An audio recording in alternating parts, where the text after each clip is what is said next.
Up next on Art Rocks, a Baton Rouge artist who takes great pride in his ability to blend colours and textures. My work is influenced by cubism art, abstract expressionism, surrealism, African design. So all of those styles I combine together as my own style of art. They might be young, but these kids can act. I sat in Blaire's backyard, like trying not to let the other mothers see me cry because I was so happy to be there and so happy to have found something like that for him. A fashion designer goes green. Bringing together my talent and vision and experience with fashion with my devotion and love for the planet and for sustainability. That's all up next on Art Rocks.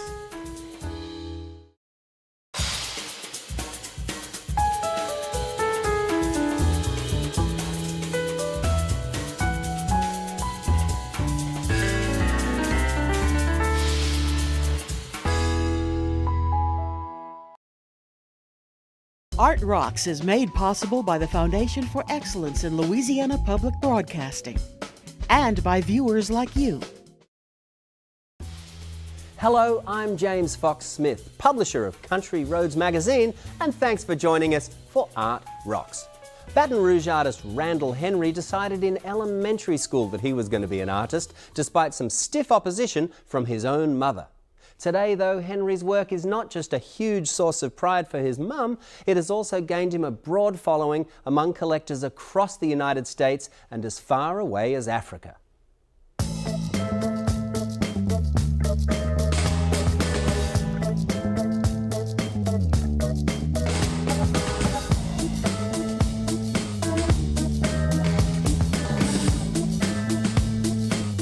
My early influence of art came from abstract expressionist artists, Jackson Pollock, things that I saw in books, in libraries, as a 6th grade, 7th grade, 8th grade student. I saw works by Picasso, and I said to myself, I can take a brush and just put paint down, put colors together, and put shapes down. That's fun to do. That's what I want to do. My work is influenced by cubism art, abstract expressionism, of course now surrealism, African design, and pop art. So all of those styles I combine together as my own style of art. I may begin a work and it's all abstract, chaos, all kinds of things just going on, and there's no order is there. And then I use lines and shape to bring order out of chaos.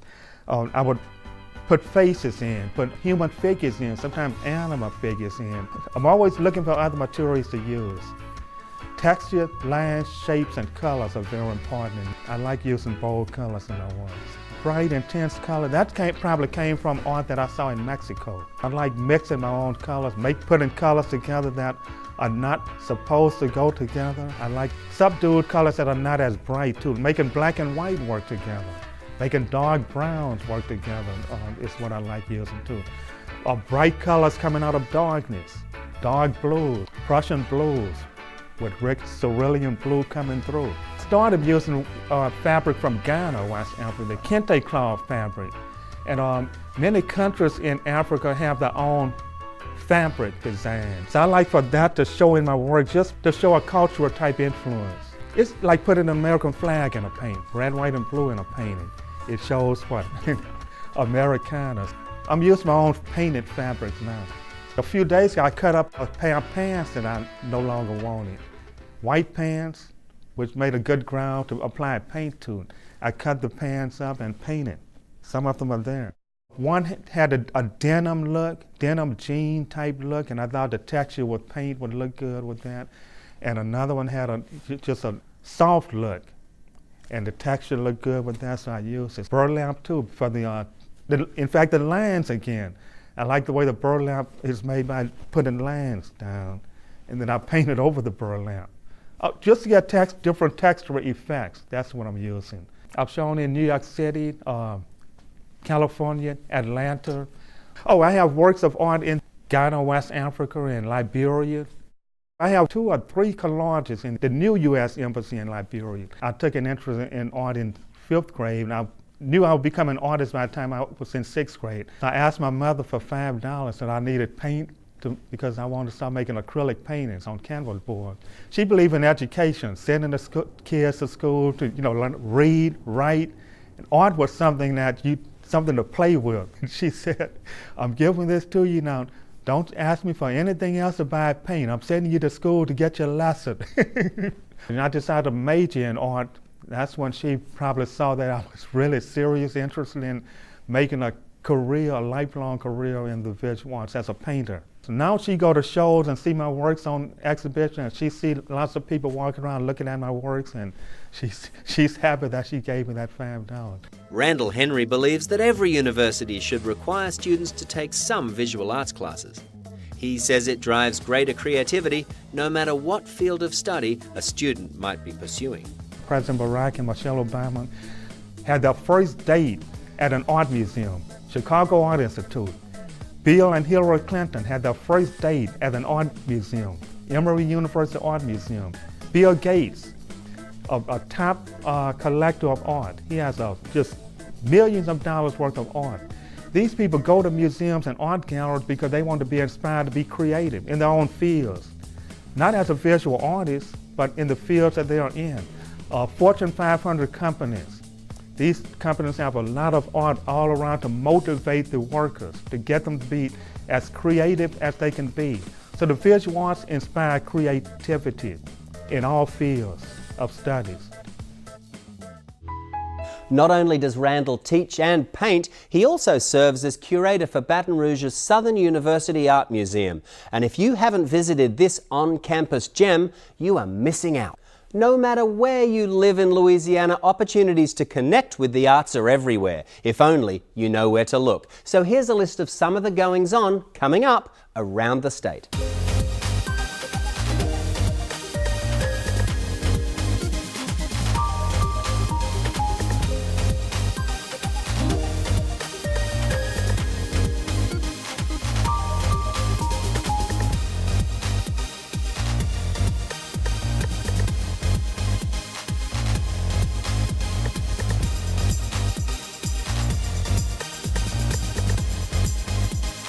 To learn more about these and other events in Louisiana, visit lpb.org/artrocks or pick up a free copy of Country Roads magazine.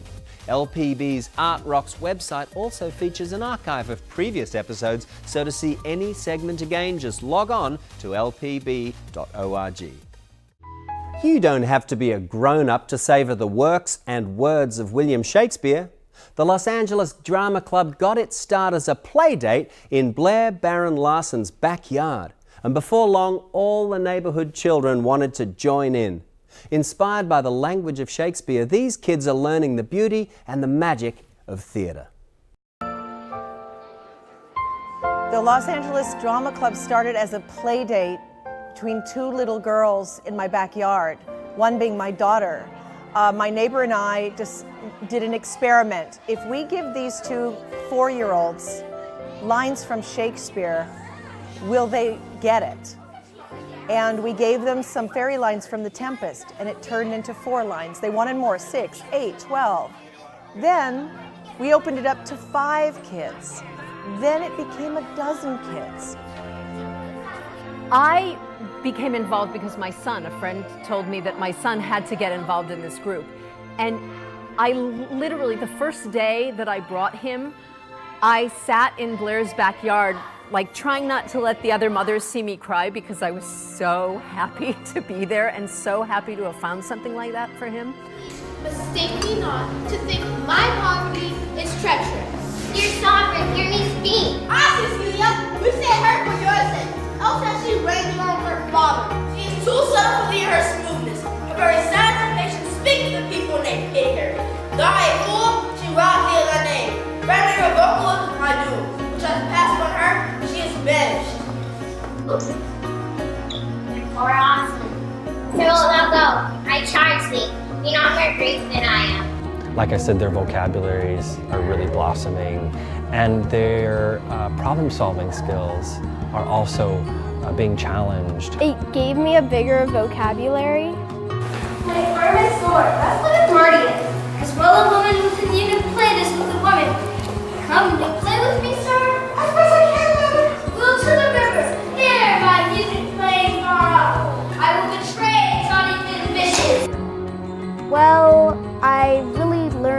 another language. It's like a different language. You have to try harder to understand it. It's not like doing it in French, but it's just a little bit hard to understand. We would like to take a break from all that father-daughter conflict and present tableaus for you. Call out a situation that involves confronting power, and we will prove a picture is worth 1,000 words. Afraid of your boss.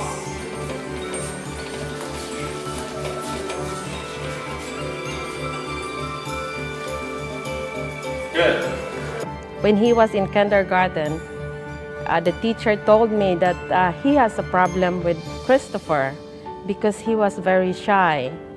So I'm kind of like thinking, what should I do, to help him grow, like not to be shy, because I know that he is smart, As a mom, I always know that my son or my daughter, is intelligent.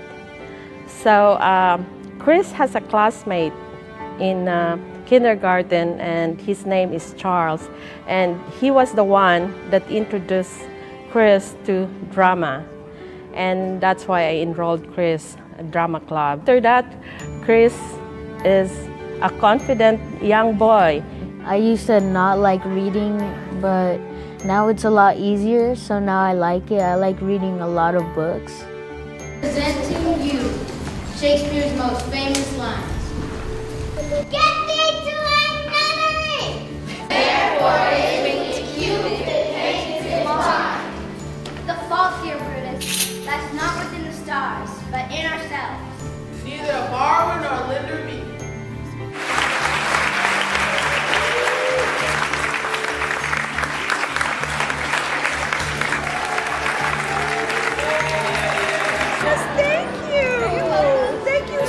You give me a hug? Oh, I was proud of you. Oh my God, you're the best Cleopatra. You're better than the real Cleopatra. Being involved in an organization like Drama Club reminds me on a daily basis of the power and the magic of art, and how art reminds us that we are brothers and sisters, and that we are on this world together, and that we have to have each other's back in the same way that the kids have each other's back on stage. By the time she was 25, Portland, Oregon designer Anna Cohen had already garnered international acclaim as a fashion designer working in Italy. But then she had an epiphany. She needed to come home and connect what she knew about fashion with the unique aesthetic of her Pacific Northwest hometown. Let's visit Cohen in Portland and take a look at her brand new collection of sustainable apparel. I'm thinking of using kind of a medium weight for this garment. It is spring summer, so it can't be too heavy. Doing 3/4 length sleeves. I have kind of a flowy feel. I want to make it interesting. I've really been excited about almost like origami of fabric. From the beginning, Anna Cohen seemed destined for a career in design. People would ask about religion when I was a kid, and I would always say art and nature. And I would still say that. Gorgeous, absolutely gorgeous. If art and nature have the power to direct lives, then Anna's story is, if not proof, then at least pretty convincing. Yeah, that's great. Look that way just a tiny bit more with your face. Yeah, it's nice. We've been building this bridge across urban and rural. So people who are hungry for a connection to the land and to the raw materials that come from the land that they're so removed from now being in an urban environment. That connection is really powerful. Anna's designs make that connection, but her path to get there has been full of twists and turns. She grew up in Malala and Portland, in an artistic family that encouraged her creativity. Both my parents are artists and designers, and early on I realized that what I could create on my own was more relevant and interesting to me than what I could buy or even not buy at the store. While still a teenager, Anna made a fateful trip to New York and discovered the Fashion Institute of Technology. And as soon as I walked onto the campus, it felt like suddenly I knew what I was supposed to do. So New York was a whirlwind. It was amazing. It completely opened my eyes to so many, many things. And that then brought me to Italy, where my focus was international fashion. So that was the beginning of my career, and it's been like that since then. By the age of 25, Anna's talents had catapulted her from design student to international fashion designer. I had sort of made it. So at this point, I sort of hit a plateau and realized, okay, why am I here?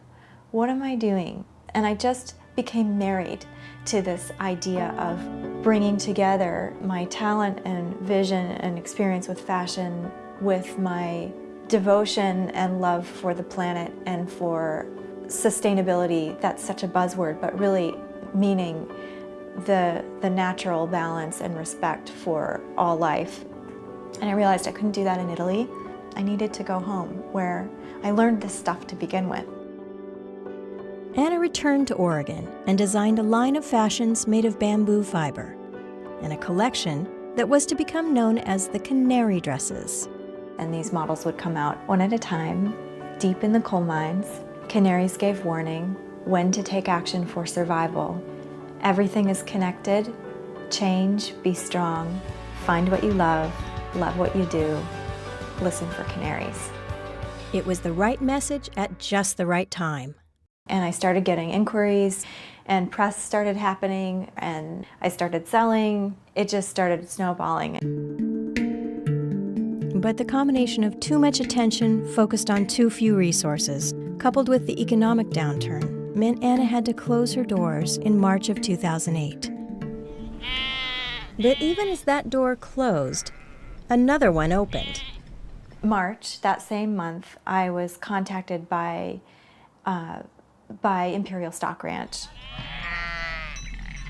The Imperial Stock Ranch in north central Oregon has been growing Columbia sheep, a breed developed in Oregon, since the late 1800s. So Jeannie invited my mom and I to the ranch. It was a beautiful drive down the gorge and then into the beautiful Oregon high desert. And Dan and Jeannie met us up on top where you can see multiple mountain ranges. And we went through the whole tour of what they were doing and hearing the history, and I was so blown away. And I just thought, what is happening here is really important, and I want to be of service to this. I have to be part of this. If Anna weren't convinced already, what happened next, you might say, sealed the deal. And we went back to the headquarters and sat down and had a conversation about the opportunity. And Jeannie interrupted us all at one point and pointed out the window. She said, "Look, there's this amazing yellow bird I've never seen before." And Dan confirmed that that was a wild canary. And it was like the biggest message I could have had. What it began was a relationship of her working with us and then connecting with our weavers to develop the fabrics which would inspire her to design apparel. And we put together the Imperial Collection by Anna Cohen. And with this collection, we headlined Portland Fashion Week in 2009. Since then, Anna has been designing both cut and sew as well as fashion knitwear for Imperial's variety of yarns. Her process begins with a sketch that is then translated into a pattern and knit up into a garment. Whether for a knitting pattern or an off-the-rack garment, Anna's designs begin with the wool. This is a swatch of this. So this helps me see, okay, it's really this dense. It has this kind of drape. It has this kind of hand. So then I can go from there and begin to think about how to use that yarn in a more creative way. All of these are tools that help me visualize the process, what I'm connected to, being the ranch and the sheep, and remember what this is all about. For more than 100 consecutive years, sheep have been shorn in this building. The raw wool is then milled into yarn and returned to the ranch for distribution. Once Anna and her team have created a finished garment, she brings it back to the ranch to create the marketing materials that complete the connection between urban and rural, local and international. I love the ranch. I love it here. It's the most incredible place. I am working with this wool from Oregon, from my home. Beautiful. And that wool is so soft and luscious. It's a beautiful, renewable resource. It's almost like the wool belts us all together as a global community. And I feel honored to be part of it. And I feel called to be part of it. It just feels right. Money shot. We got it. Returning home now for our Louisiana Treasures segment. Despite his fantastic wealth, Louisiana lumber magnate Joseph Bentley had a hard time finding a place to stay when he stepped out of the sawmill covered in the dirt and grime of his industry. When other establishments continued to close their doors to Bentley, he decided to open his own hotel. In Alexandria, he did this in grand style. On August 10, 1908, the Bentley Hotel opened to the public with a private residence for its owner. It's very difficult for us to imagine now what the Bentley meant to central Louisiana at the time of its construction. Alexandria had been completely leveled to the ground during the Civil War. The period of Reconstruction was so painful and so arduous that by the time 1900 rolled around, the city had never fully recovered. It's only with the coming of the timber boom led by Joseph Bentley and other timber barons that prosperity returns to the area with the coming of the railroads.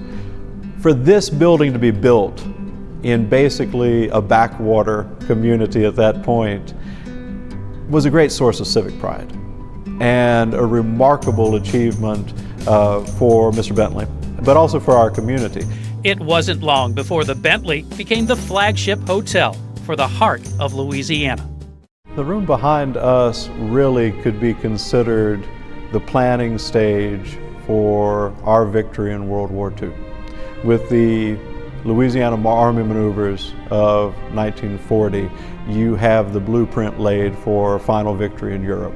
General Patton's grandson has been here twice, and he has been fantastic. He knew the stories of his grandfather as far as the mirror room and planning for the Louisiana maneuvers. Today, visitors can pull up a bar stool or cozy table inside the mirror room and strategize on a drink order. Now we're off to Texas, where a husband and wife team in Houston has used their fascination for molten glass to launch one of the few studios in that city specializing in the art of blown glass. Here's the story.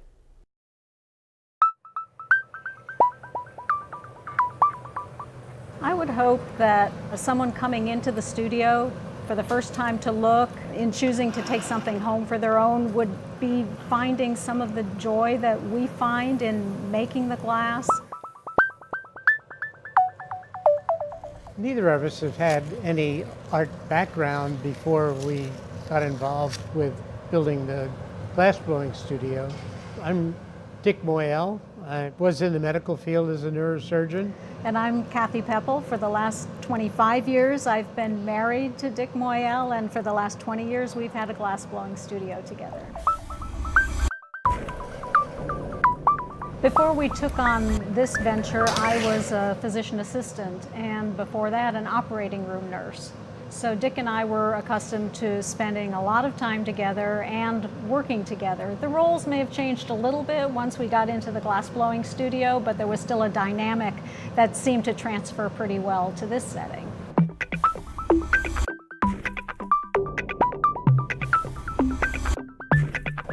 There wasn't art glass community in Houston. We made attempts to check the various colleges and universities, and there wasn't a program, so we decided to build our own studio.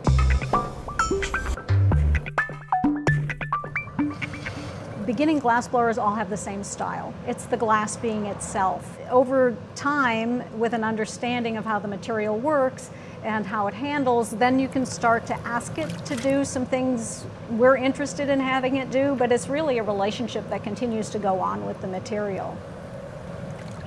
There's some basic steps for all blown objects. Getting enough glass on the end of the blowpipe to accomplish the piece usually takes up the most amount of time because that's where the coloring and the patterning occurs. We start out with a shape idea, but if the feedback we're getting from the piece runs counter to that, then we make adjustments during the process.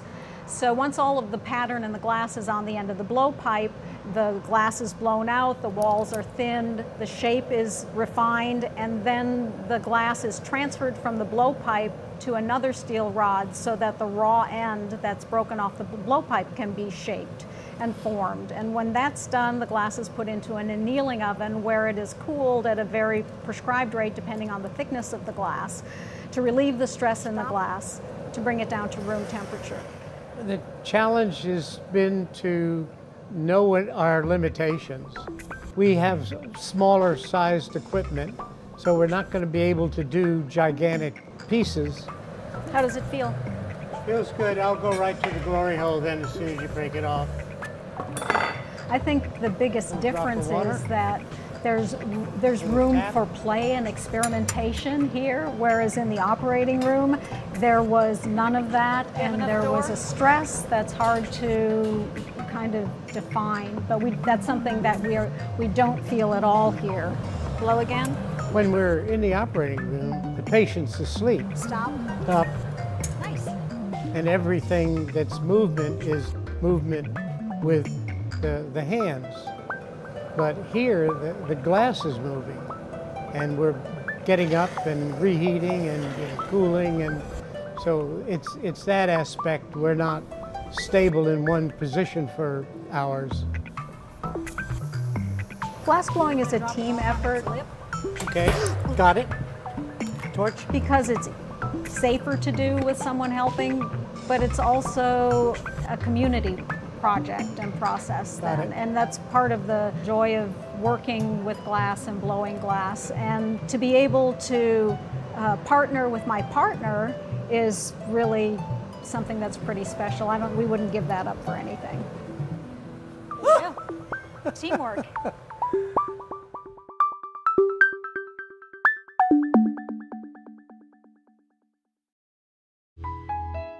And that'll do it for this edition of Art Rocks. But remember, you can always watch episodes of the show at lpb.org/artrocks. And meanwhile, Country Roads magazine is a great place to find out about what's going on in the arts all across the state. So until next week, I'm James Fox Smith, and thanks for watching.